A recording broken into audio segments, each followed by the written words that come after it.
South Dakota State head coach Scott Nagy. Coach, you want to open it up with comments and we'll get started. Well, I mean, it's pretty clear with our basketball team that we're not talented enough to be flat. I mean, we don't have enough talent on our team to play flat and win basketball games, not against competition we're playing. I mean, we have to play with a lot of emotion, a lot of energy. And obviously we did in the first half and we did in the second half. What we did in the second half is we defended. I mean, give up. That's why we won the game. It's, you know, and obviously we were aggressive offensively and all that, but because we were good defensively, and that's what we talked about at halftime. There wasn't any yelling and screaming, and there's just no need to do that with these kids. They're older kids. They knew the problem.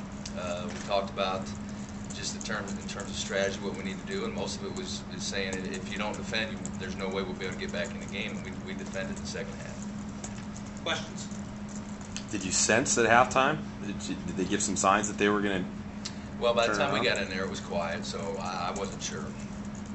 I wasn't sure, but certainly as soon as the ball went in that half, you could see it right away.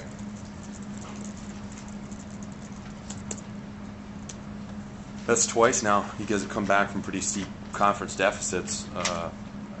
What are your thoughts on this team's ability to sort of overcome bad habits? I'd like to not see that ability, and that we actually show up and play from the start. It's nice. It's not, you know, and it's nice that we've done that. But you know, let's show up and play a full 40 minutes and give ourselves a way better chance and not have to do that. You know, and I don't know what it was. You know, we never talked about Oakland this entire week, but I think they sensed that everybody else was talking about Oakland.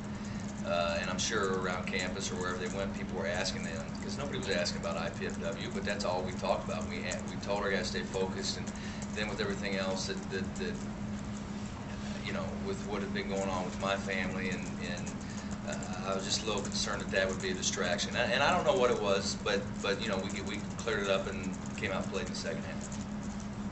Once again, your freshman point guard just 13 your last 15 points after being scoreless. I said after the game, it'd be nice if you show up and play the first half like you do the second. I mean, you know, and Nate has just shown the ability kind of all year when games have gotten tight that is flat out when he wants to play the most, and that's when he shows up, and he did again tonight. He hit that three to put us ahead because it was like we can't get over the hump, and then Nate hit that three and put us over the hump. And I don't think we trailed after that. I don't think so.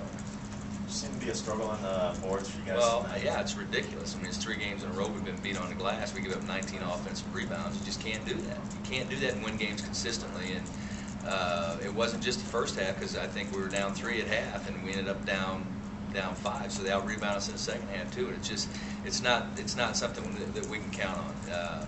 And so, you know, we're going to face a very, very big team Saturday night, and we're just going to have to do a way better job. Just talk about Mark Ingram a little bit. Seems he's earned his minutes last week, and he's earned his minutes. He was rushed tonight. You know, he just hasn't played enough. And it's unbelievable to say that, but offensively in the first half, he was just in a rush. You know, and he needed to get himself slowed down. He had a big tip in there in the second half. You know, he's good defensively because he's long and he's hard to score over. He's the one guy that we have that's a threat at the basket. You know, and I think he had 1 steal tonight, or you know, he made a nice play. And so it's you know, for me, it's gratifying to see him get some minutes because he's been here and he's had a great attitude.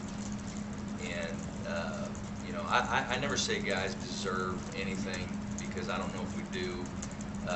But he's put his time in, and it's gratifying for me to be able to put him on the floor and have confidence in him. You said all week that this was the big game for you guys this weekend. You needed this one. How does that potentially help you guys out going to Saturday now? Yeah, I mean, you think about losing this game and the pressure it puts on Saturday's game. We're winning it, you know, I think allows us to relax, and now everybody understands this is, you know, and Oakland understands it too. I mean, it's kind of, this is going to be a big deal around here, and that's a good thing. And my guess is people will battle the weather and do whatever they have to do to get to the gym because, you know, not only will it be a good men's game, it's going to be a good women's game. We know they have a good team, and certainly our women's team is playing better, and so, you know, it should be a very entertaining night. I guess one thing that's kind of been a concern off and on throughout the year is ball control, but it seemed you really kept control of the ball in key situations, just 9 turnovers, disregards. Well, we just have a better ball handling team this year than we had last year, better passers, and that makes a difference. And I think we must only have 2 turnovers in the second half, because I think we had 7 at halftime. So, you know, that's a big help when you're getting shots every time.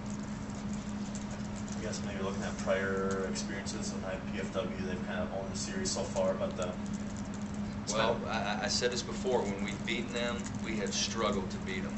And there have been some times when they've beaten us badly. They're well coached. Dane does a great job. He had his kids ready, and I guarantee you, he fed them and fed them and fed them the fact that, hey, all anybody around here is doing is talking about Oakland. And their kids were ready. Their kids were ready. Anything else? I guess maybe with the end of the first half of the Summer League play, you're at 6-2 going into this weekend. Just kind of pleased with what you've seen over the last maybe 8 games or so. Well, with all the road games we played, yeah. You know, I think just the one game that got away from us was the North Dakota State game, and obviously we don't want to lose any of them. But with the road games that we played, I think we have to feel pretty good about sitting at 6-2. Thanks, Coach. Okay.